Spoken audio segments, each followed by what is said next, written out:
Next on First News at 4, King County EcoConsumer Tom Watson is here with some interesting ways you can create your own energy. We'll be right back.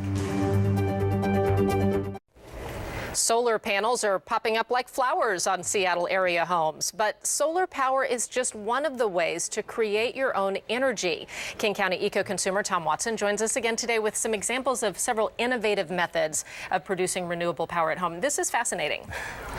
Yes, so many people use especially solar power, and we're going to talk about that and also a few other things. So let's start with the wind. We're going to blow right into the wind. Right, because right down here on the floor, you have this is one of your bigger props that you've brought in for us before. What is this? Yes, we thought we might even need to use the freight elevator. We were able to get it in your regular elevator. This is a blade, or actually a sail, for a wind turbine, and this is actually made by a local company, Three-Phase Energy Systems in Auburn, and it's called Power Sails is the brand of wind turbine. Right. And so this is one of the blades.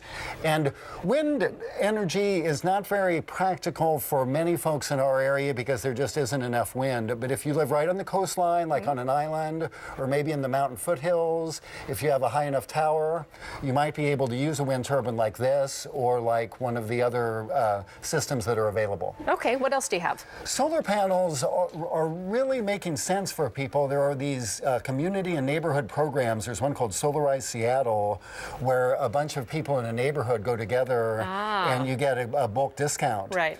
And you also get good discounts if you buy solar panels made in Washington State. And there are a couple companies that do that. This is iTech Energy in Bellingham makes these. They're usually bigger, and this is more of a demo model, but they look like this, just bigger. There's another company, so buy equipment made in the state, you can get a good discount. And then a lot of these things are for homeowners, but you can even use solar energy if you don't have your own place, just for charging your phone.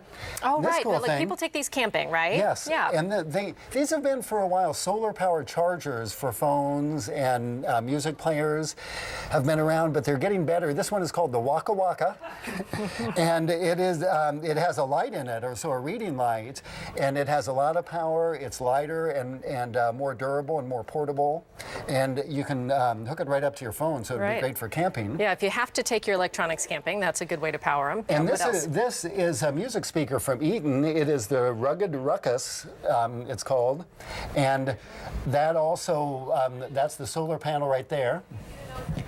And then that powers a really nice speaker for your music, and you could have it camping. And what's cool about this, and good for the summer, we won't demonstrate by dipping it in water or anything, but it's waterproof. Oh, so it'd be fantastic. Good for next to the pool or the lake or on out the boat. On the boat. Yeah, I love that. Okay, now this is pretty interesting too. Tell me about this. Yes, this is something that a lot of people haven't heard of before. It's micro hydropower.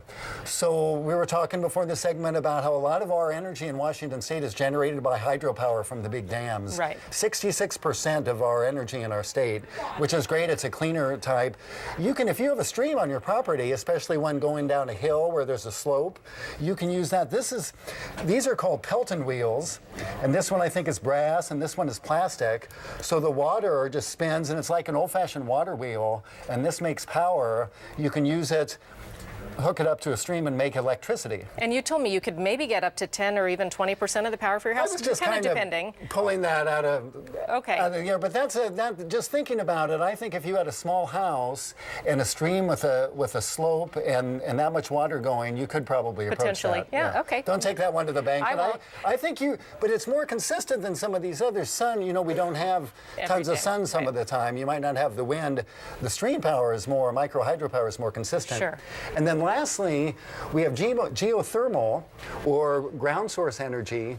This is a little different than the others because it doesn't actually make electricity, but it makes warmth. And so you have pipes like this. This is a plastic type, very durable pipe that is buried under the ground in your yard, and then the liquid in the pipe, it goes into a heat pump.